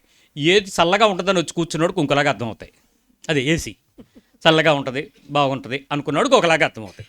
కానీ దేవుని యొక్క వాక్యము 4 రకాల నేలలు. ఒకటేమో త్రోవపక్క, పడతాయి వచ్చి పట్టుకెళ్ళేంత వరకు వెయిట్ చేస్తాయి. దా సాతానా దా ఎత్తుకెళ్ళిపో, మా విత్తనాలు తీసుకెళ్ళిపో, దీని గురించి వదిలేను. రెండో విత్తనం ముళ్ళపొదల్లో పడేటప్పుడు మొలుస్తాయి. అదేంటి అవి ఎత్తుకుపోయి విత్తనం పడిపోయి వెళ్ళిపోయినాయి. ఇది అలా కాదు, విత్తనం మొలిసిపోయిన తర్వాత బయటికి వెళ్ళనివ్వదు. ఐహిక విచారాలు, ధన వ్యామోహాలు, ఇప్పుడు మనం మాట్లాడుకుంటున్న భాష్యం అదే. ఒక్కసారిగా ఆ తుప్పలు ఏం చేస్తే దాన్ని అణిచిపడేస్తాయి. ఎప్పుడైతే అణిచివేస్తున్నాయో దాని నుంచి ఫలాలు కావాల్సినంతగా విశాలంగా ఎదగకపోతే రావు. సో ఓడిపోయింది, ఆ విత్తనం కూడా పనిచేయాల. మూడవది రాతి నేల. ఇగో ఇలాంటి టైల్స్ మీద ఎన్ని వేస్తే ఏంటి, ఊడిస్తే అన్నీ వచ్చేస్తాయి. నాటుకుంటాయా ఎక్కడైనా? అవకాశమే లేదు. ఎక్కడ రాతి నేల, ఎలాంటి పరిస్థితి? కఠినమైన పరిస్థితి. ఈ రాతి నేలలో ఉండేటువంటి వాళ్ళు ఏమంటారంటే ఇది కఠినమైన బోధ, ఇలా మనం ఉండలేము, మనకు అవ్వదు, ఇది కష్టం, ఇది ఇలాగా బాబోయ్, ఇలాగైతే ఎలాగా, మనల్ని ఏమనుకుంటారు అందరూనూ, క్రైస్తవ్యంలో మనల్ని వెలివేసేస్తారేమో, ఇలా ఉంటాయి కఠినమైనవాడు. ఇది విచిత్రం ఏంటంటే ఇది కూడా వాక్యము మొలుసుదంట. వేరు లోపలికి వెళ్ళనందున, మన్ను లోతుగా లేనందున ఆ కొంత దూరం వెళ్ళిన తర్వాత అది ఆగిపోద్దంట. ఇంకా మరి అక్కడి నుంచి అది ఎదగదు. చాలా మా చర్చిలో ఎంటర్ అయ్యేటప్పుడు ఇంత పొడవుగా ఉంటుంది, కాడమల్లి అంటారు, బొగడ పువ్వులని కొన్ని మా చెట్ల చాలా చక్కటి వాసన వస్తుంది. నైట్ క్వీన్ అనే లాంటి ఒక రకమైనటువంటి చెట్టు. తెల్లవారేపాటికి రోడ్ల మీద గుప్పలు పడిపోతాయి, పొడవుగా ఉండి లిల్లీ పువ్వులాగా ఉంటుంది. అవి ఆ చెట్టు వేసాం మేము. ఎప్పుడు చర్చి ప్రారంభంలో ఒక ఆయన నా దగ్గరికి పిలిచి, పాస్టర్ గారు ఇది వేస్తే ఈ చుట్టుపక్కలంతా మంచి వాసన వస్తుందంటే అంటే అది వేసాను. 15 సంవత్సరాలు అయిపోయింది, చెట్టు చాలా పెద్దది అయిపోయింది. ఒక సందర్భంలో ఫెన్సింగ్ వేద్దామని చెప్పి పక్కకు వచ్చి ఇలా తవ్వుతూ ఉంటే ఫెన్సింగ్ తవ్వటానికి వచ్చినటువంటి ఒక సామాన్యమైన పనోడు వచ్చి దాన్ని ఎలా తోసాడు, మొత్తం చెట్టు పడిపోయి. ఇదేంటండి ఎలా పడిపోయింది అని అంటే అప్పుడు వచ్చి వేరే ఇలా పైకి తీసి ఆ చెట్టు ఇంత మొదలు దాన్ని తీసి అన్నాడు, సార్ లోపలికి వెళ్ళలేదు సార్ అన్నాడు. మరి ఎంత ఎలాగొచ్చిందని అంటే అదంతే, కొన్ని అలాగే వస్తాయి అన్నాడు.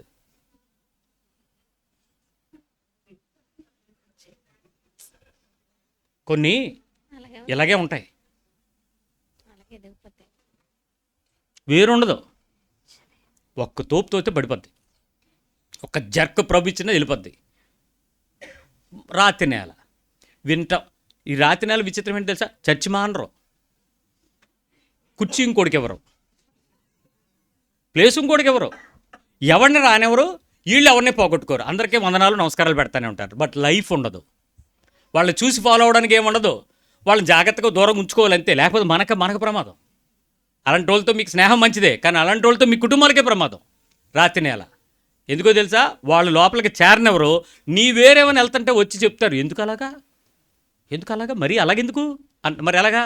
వాళ్ళకి ఏదో ఒకటి ఉంటుంది. ఒకసారి మా అమ్మగారు ప్రార్థన అయిపోయిన తర్వాత మాస్క్ కాదు ఇదేంటిది స్కార్ఫ్ తీయలే. అప్పుడు ఒక ఆవిడ వచ్చి, ఏ అమ్మాయి నీ వయసు నిండా 60-50 కూడా దాటలేదు, ప్రార్థన అయిపోయింది కదా, తీసే అని తినేస్తుంది. ఈవిడేం మమ్మల్ని చూస్తుంది. అంతా ప్రేయర్లోనే ఉన్నాం కదా, ఈ మా తల తీసేయమంటది ఏంటి ఈవిడ అని. ఈ కొత్త కదా, మేము కొత్తగా వచ్చాం యేసుప్రభులోకి.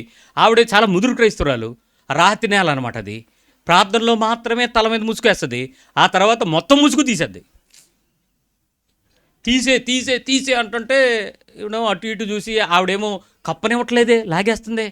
తీసేయమ్మా, ఎందుకమ్మా, అవసరం లేదు, తీసే అంటే మొత్తానికి ఆవిడ తీసేసింది. రోజు ఏదో సందర్భంలో ఆవిడతోనే నేను అన్నా, అమ్మ మీరు తీసేసారు, అందరిని ఎందుకు పీకేస్తున్నారని. ఎందుకు పీకేస్తారు తెలుసా? ప్రాబ్లం ఏంటి? వాళ్ళకది అలా ఉండడమే ఇష్టం. ఎలాగా? అన్నీ ఓపెన్గా. ఒక హృదయము వేరు లోపలికి వెళ్ళకపోతే పాత బాహ్య జీవితాన్ని ఆనందింపజేయమంటది. చాలా బలహీనమైన మనస్సాక్షి. ఇక్కడ విశ్వాసము, వ్యక్తిత్వము, ఆత్మీయత, పరిపక్వత ఇవే ఉండవు. రాతి నేల. సింపుల్. మీరు నన్ను ఏమైనా అనుకోండి, మీకు నాకు ఏ శత్రుత్వం లేదు. డిస్క్లైమర్ ఇది.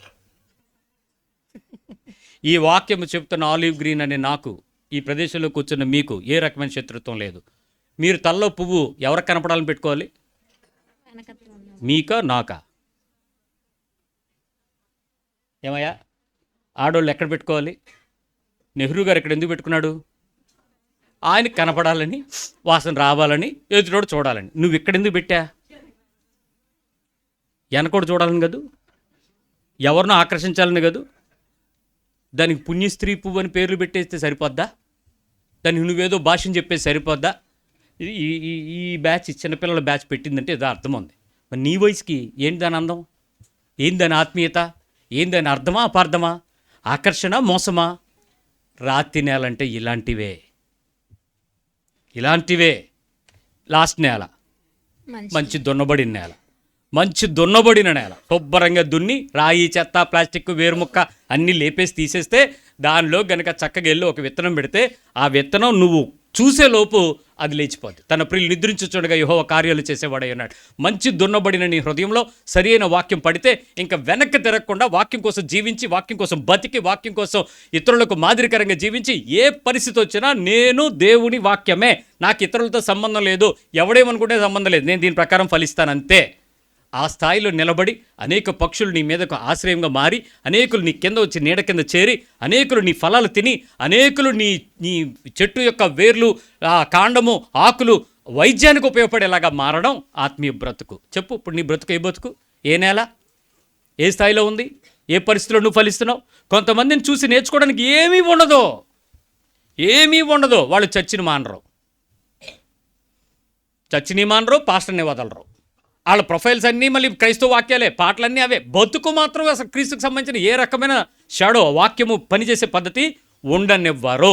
వాళ్ళ శరీరము కనపడనివ్వదు, వస్త్రము మాట్లాడదు, నోరిపితే భయము, ఎక్కడికి వెళ్తే ప్రమాదం. వాళ్ళతో జాగ్రత్త. ఏ నేల? నీ పక్కన అడగండి, ఏ నేలని. ఇప్పుడు ఒకవేళ యేసుప్రభు కనుక ఉపమానం కనుక చెప్తే ఈ సిస్టర్ గారు కొన్ని రోజులు మంచి నేల, కొన్ని రోజులు డాష్. ఈ బెదరు కొన్ని రోజులు ఈ నెలలో ఉంటాడు, కొన్ని గంటలు ఈ నెలలో ఉంటాడు డాష్. ఇప్పుడు చెప్పండి, నువ్వే నెలకు సరిపోతావు? ఎంత ఉపదేశం విన్నా, ఎన్ని సంవత్సరాలు వాక్యంకి వచ్చినా, ఇన్ని సంవత్సరాల్లో నీ జీవితంలో ఒక్క బ్రతుకులో నీ నోటి మీద అదుపు నీకు మారకపోవడం ఏ నేల? ఒక వ్యవహారిక బలహీనత మారకపోవడం ఏ నేల? ఎందుకండి అబద్ధాలు? క్రైస్తవ జీవితం అబద్ధమా? ఒకరోజు నిలబడినప్పుడు ప్రజలందరూ నన్ను చూసేస్తారే, ఆ రోజు బాహటంగా శిక్షలోకి నడిపించబడతామే. నువ్వు ప్రభు అంటే నువ్వు ఎవడవరా అసలు నాకు తెలియదు, బయటికి. ఎందుకు అనిపించుకునే సిగ్గుచేటు బతుకుండగానే అనిపించుకునేలాగా బతుకుతున్నామే. నేను ఇక్కడ ఇంకా చెప్తున్నాను, డిస్క్లైమర్ ఇందాక ఇచ్చాను, మళ్ళీ చెప్తున్నాను. నీ బతుకు బాగా తెలిసింది పాస్టర్గా నాకే. బయట నువ్వు ఎన్ని తెల్లగొడ్ల కింద మప్పేస్తున్నావో, ఎన్ని సూట్ల కింద, బూట్ల కింద, మనుషుల మాటల కింద నీ లక్ష్యాలు గడిపేస్తున్నావో, నువ్వు ఎలా జీవిస్తున్నావో నాకు తెలియదు, కానీ నీ గురించి తెలిసింది నాకే. జాగ్రత్త సుమి. ఒక మనిషికే నువ్వు భయపడి నీతి కలిగిన పరిశుద్ధతకు రానప్పుడు ఆ చూచుచున్న దేవుని దగ్గర నువ్వు ఎక్కడ తప్పించిపోతావు నాన్న? ఆలోచించుకో. తర్వాత విషయంకి వచ్చేస్తున్నాను. ఎన్ని విన్నాం మనం ఉపమానాలు? పాత బట్ట, కొత్త బట్ట, పాతిత్తు, కొత్తిత్తు, దీపము, దీపస్తంభము, బండ, ఇల్లు. ఎన్ని? ఇప్పుడు 5 విత్తనాలు, 5. నెక్స్ట్ 13:24. ఆయన మరి ఒక ఉపమానము వారితో చెప్పెను, ఏమనగా పరలోక రాజ్యము తన పొలములో మంచి విత్తనము విత్తిన ఒక మనుషుని పోలి ఉన్నది. భలే చెప్తాడండి ఈయన, ఎక్కడి నుంచి తెస్తాడు కానీ ఉపమానాలు. ఎవరు? మన బోధకుడు. ఎంత మంచి బోధకుడో చూడండి. ఆయన ఏమన్నాడంటే మంచి నేల చెప్పురా. మనుషులు నిద్రించుచుండగా అతని శత్రువు వచ్చి గోధుమల మధ్యన గురుగులు విత్తిపోయెను. ఏ పొలమైనా వేసిన తర్వాత రైతుకి నిద్రపడద్దు అనుకున్నారు అసలు. కానీ ఈ రైతు ఏమి రైతు కానీ నిద్రపోతున్నాడు అటు వచ్చి. ఈ నిద్రపోతుంటే ఆడు లేచాడంట. ఎవడు? అప్పది. వాడు వెళ్ళి ఏం చేశాడు తెలుసా? వాడికి ఇదే పని. ఎవడ పొలంలో నేను విత్తుదామన్నట్టు ఎదురు చూస్తున్నాడు. ఆడు తిన్నగా గురుగులు పట్టుకుని వెళ్ళాడు. వచ్చి ఏం చేశాడు? ఆడు విత్తేశాడు. మొత్తానికి వెళ్తున్నాడు, చూస్తున్నాడు, 2 పచ్చగానే ఉంటున్నాయి, బాగానే లెగుస్తున్నాయి, చక్కగా పొలం అంతా బ్రహ్మాండంగా కనపడింది. ఒక 10 నిమిషాల తర్వాత 10 రోజుల తర్వాత ఒక నెల తర్వాత పంట వచ్చేసిన తర్వాత చూసుకున్నాడు. చూసుకున్నప్పుడు 2 పైకి లేచిపోయి ఉన్నాయి, గోధుమలు గురుగులు. ఇప్పుడు అక్కడికి వెళ్ళి రైతు ఏమన్నాడంటే, బాబోయ్ ఇన్ని గురుగులు ఎలా వచ్చినాయి, పొలం అంతా నేను బాగా దున్నాను, మంచి విత్తనాలు విత్తాను, మంచి పంట రావాలి కదా, ఈ గురుగులు ఎందుకు వచ్చినాయి అని పీకేద్దాం అనుకున్నాడు. వెంటనే ఏమన్నాడో తెలుసా, ఆగు రెండింటినీ ఒకసారి ఆగాగు, అలా కలిసి పెరగని, ఒక టైం వస్తుంది, ఒక ఎండ్ టైం వస్తుంది, ఒక ఫైనల్ డే వస్తుంది, ఆ రోజు దాన్ని పీకుదాం. ఇప్పుడు గనక నువ్వు పొరపాటు పీకేవనుకో ప్రమాదం ఏంటి తెలుసా, ఆ గురుగులతో పాటు పక్కనున్న గోధుమలు కూడా, వచ్చేస్తాయి. ఈ గోధుమలు గురుగులు మనమే. ఇప్పుడు నేను ఈ సహోదరుణ్ణి గద్దించాను, ఇతడిలో ఉన్న గురుగుతనాన్ని గద్దిస్తున్నాను. ఈ గురుగు ఇంకో గోధుమ పట్టుకెళ్ళిపోద్దేమో రేపు. పాస్టర్ నన్ను అన్నాడు రా, నిన్ను అన్నట్టేరా అంటే ఈ గోధుమతో పాటు ఈ గురుగుతో పాటు ఇంకో గోధుమ ఏమవుద్ది, వెళ్ళిపోద్ది. చాలా చర్చలు ఖాళీ అయిపోవడానికి ఈ గురుగులే. మీ పక్కన ఒకసారి ఇలా అనండి, ఏమనకండి, అనండి. చాలామంది పాస్టర్లు మూసుకుని బతుకుతున్నారు. కారణం ఏంటి తెలుసా, గోధుమలతో గురుగులను సరిగ్గా హెచ్చరించడం చేతకాక. మంది పోతే జనం పోతారని, జనం పోతే ధనం పోద్దని, ధనం పోతే పిల్లల ఫీజులు కట్టలేమని, లేకపోతే ఇంకేదో చేయలేమని. కానీ తప్పు చేస్తున్న దాన్ని తప్పు అని చెప్పేవాడు లేకపోతే ఎలా?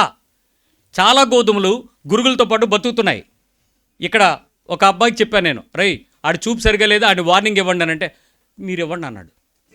ఏ అంటే ఈడు వార్నింగ్ ఇస్తే ఏమవుద్ది, ఈ గోధుమకి ఆ గురుగు మీద కోపాలు వస్తాయి, ఇంకా ఆ తర్వాత గోధుమ గురుగు అయిపోతాయి. చెడ్డ మాటలు, లేనిపోయిన మాటలు. ఇప్పుడు ఒక తప్పు జరిగినప్పుడు తప్పుని తప్పని చెప్పడానికి దమ్ము లేనోడు క్రైస్తవుడు ఎలా అవుతాడు? ఖండించకపోతే క్రైస్తవ్యం ఎలా నిలబడుతుంది? తప్పుని సరిచేయకపోతే మేలైన ఆత్మీయతను నువ్వు ఎలా పొందుతావు? So you should want. ఇప్పుడు గోధుమలను గురుగులను కలిపి ఉంచటం అభ్యంతరం ఏం కాదు, కానీ రిజల్ట్ ఏంటో తెలుసా, కోతకాలం వస్తుంది, ఖచ్చితంగా లేపుతాడు. గోధుమలన్నీ ఒక కొట్లోకి వెళ్తాయి, గురుగులన్నీ ఎక్కడికి వెళ్తాయి తెలుసా, కాల్చివేయబడతాయి, అగ్నిలోకి వెళ్ళి కాల్చివేయబడతాయి. ఈరోజు చెప్పు, నీ కుటుంబంలో గోధుమలెన్ని గురుగులెన్ని? కలిసే ఉంటాయి, సంఘంలో కలిసే ఉంటాయి, అందరం కలిసే ఉంటాం, అందరం కలిసే పాటలు, కలిసే మాటలు, కలిసే పద్ధతులు, కలిసే అన్నీ కలిసే గోధుమలు గురుగులు. కానీ శిక్ష వచ్చిన రోజు నీ గురువులు గోధుమల దగ్గరికి రావు. ఎంతకాలం కలిసి పెంచుతావు? గోధుమలతో కలిసి చేసే నీ సాంగత్యం ఎలాంటిది? గురుగుల పక్కన నువ్వు ఎందుకు కూర్చున్నావు? గురుగులతో నువ్వు ఎందుకు కలిసి బతుకుతున్నావు? ప్రభువు ఏం అడగడు, రిజల్ట్ మాత్రమే చూపిస్తాడు. నువ్వు అగ్నిలోకి, నువ్వు బుట్టలోకి, కమాన్ సపరేట్ అంటాడు. ఏ పరిస్థితికి ఎలా జారిపోతావో తెలుసుకో. ఈరోజు నీ కుటుంబంతో స్నేహం చేయడం, గురుగులతో స్నేహం చేయడం ఏమో భయమేస్తుంది. గోధుమలతో స్నేహం అని నువ్వు చెప్పగలవా? నేను ఎప్పటికీ చెప్తాను, ఒక గురుగులు పక్కన గోధుమలు ఎప్పటికీ కూడా గురుగులుగా మారవు, గోధుమలుగా మారవు. గోధుమలు గోధుమలే, గురుగులు. ఈరోజు నీ బ్రతుకులో నీతో పాటు సాంగత్యం, నీతో పాటు సంసారం, నీతో పాటు స్నేహం, నీతో పాటు ఆధ్యాత్మిక బంధం, అనుబంధం గురుగులా, గోధుమలా? నీ కుటుంబం గురించి ఏం సాక్ష్యం చెప్తారో? ఈ ఇంటి పక్కన మనం ఉండకూడదు, ఈ మనిషి దగ్గర నేను ఉండకూడదు, ఈ కుటుంబంలో నేను రాకూడదు, ఆ పరిస్థితులకు దూరంగా ఉండాలి, ఆ మనిషితో జాగ్రత్త. గురుగులు సంఘంలోనే బతుకుతూ, ఒకే విత్తనం వింటూ, ఒకే ప్రదేశంలో నిలబడుతూ, గోధుమలు గురుగులు. ఏమనాలి నీ గురించి? నేను డైరెక్ట్గా చెప్పనా, మీ పిల్లల్ని గోధుమలు అనాలా, గురుగులు అనాలా? తండ్రిగా తల్లిగా నీ కోపం వస్తే రావచ్చు, కానీ నీ పిల్లల వల్ల సమాజానికి నష్టం. చూసుకుంటున్నావా తండ్రి తల్లి? నీ పిల్లల మీద పెంపకం ఎలా ఉందో చూసుకో. ఒకసారి చెప్తాను వినండి, నీ పిల్లలు వివాహం చేసుకుని నీ గడప దాటేంత వరకు నీ పిల్లలే. You should warn them. వాళ్ళని ఖచ్చితంగా ఖండించండి. వాళ్ళు వయసు పెద్దదైంది, 18 సంవత్సరాలు వస్తే ఓటు హక్కు, లైసెన్సులు వచ్చే గవర్నమెంట్కి, నీ ఇంట్లో కాదు. నీ పిల్లలు ఎప్పటికీ పిల్లలే. వివాహం చేసుకున్నారా, వాళ్ళు యవ్వన కాలపు పరిశుద్ధత నుంచి గృహస్థ జీవితంలోకి వెళ్ళిపోతున్నారు. ఆ తర్వాత నీ బంధం కట్. నీ శరీరం ఎప్పుడైతే నీ చేయి తీసుకెళ్ళి నీ పిల్లని మరొక పిల్లోడి చేతిలో పెట్టించేసామో ఆ రోజుతో నీ అనుబంధం తెగిపోయింది. ఇంకెప్పుడు నువ్వు దగ్గర రాకూడదు. అంతవరకు నీ బిడ్డే. కరెక్ట్ చేయి. వాళ్ళని కొట్టాలా, తిట్టాలా, హెచ్చరించాలా, ఇంకేదైనా బుద్ధి చెప్పాలా, తండ్రిగా తల్లిగా నీకు అర్హత ఉంది, చెయ్యి. అంతేగాని పిల్లలు పెద్దోళ్ళు అయిపోయారు, ఇప్పుడు ఏం చెప్తాము, అడ్డాలనాడు బెడ్ల గడ్డాలనాడు కాదు. క్రైస్తవ్యం వారి కుటుంబం కట్టబడేంత వరకు కూడా మీకు పిల్లలే. వారికి సరిచేయండి, వాళ్ళ తప్పును ఖండించండి, హెచ్చరించండి. నువ్వు ఇది చేయడానికి తగదు, ఇది చేయడానికి కుదరదు, నీవు గురుగులుగా మారిపోతావు అనే విషయం వాళ్ళకి చెప్పండి. లేకపోతే నీ జీవితమే రోడ్డు మీద పడిపోయే పరిస్థితి వస్తుంది. ప్రజలందరి దగ్గర అవమానపరచబడతావు, సిగ్గుపరచబడతావు. సంఘంలో, సమాజంలో, దేవుని నీతిలో, ఆయన రాజ్యంలో స్థానం కోల్పోవడం ఎంత ప్రమాదకరం. కాబట్టి ఆలోచించుకో. నేను ఈరోజు ఒక 6 ఉపమానాలు చెప్తే 6 ఉపమానాల్లో మేమేమి లేవనే వాళ్ళు ఎవరున్నారు ఇక్కడ? మా ఇల్లు అసలు క్రైస్తవ్యానికి సంబంధం లేదు సార్, మేమంతా మీ సంఘం, మీ దగ్గర పెరుగుతున్నాం. లేరా ఇక్కడ? మరి చెప్పు, ఏ ఉపమానం నీ దగ్గరికి రాదా? ఏ ఉపమానానికి నీ పోలిక రాదా? మరి ఇప్పుడు యేసుప్రభు రాజ్యంలో నువ్వు లేవా? యేసుప్రభు బోధ చేస్తే ఇలా బోధ చేయడనుకున్నావా? ఆ రోజు ప్రజలకు మంట కలిగించింది ఈ బోధే ఏడుపు కలిగించింది. యేసుప్రభుని వదిలేయాలనిపించింది, వదిలేసి వెళ్ళిపోయారు చాలామంది. యోహాను సువార్త 6వ అధ్యాయంలో చూస్తే ఎందుకు వెళ్ళిపోయారంటే ఇది కఠినమైన బోధ. అక్కడ ఆయన శరీరం గురించి మాట్లాడడం కాదు, అంతకు మునుపు చాలా విషయాలు మాట్లాడేది ఇవన్నీ, అందుకు పారిపోయారు. ఈరోజు క్రైస్తవ్యంలో ఎంత కఠినంగా చెప్పినా సంఘాన్ని వదలట్లేదు, సంఘాన్ని పాడు చేయడం అనట్లేదు. ఏమనాలి నిన్ను?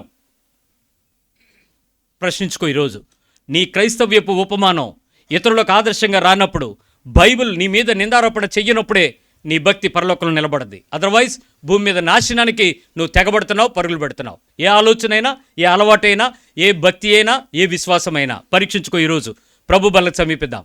ఆయన ప్రేమ నీ దగ్గరకు వచ్చి చెప్తుంది, నేను నిన్ను బాగు చేస్తానని. విశ్వాసంతో దాన్ని చేద్దాం, ప్రార్థన చేద్దాం.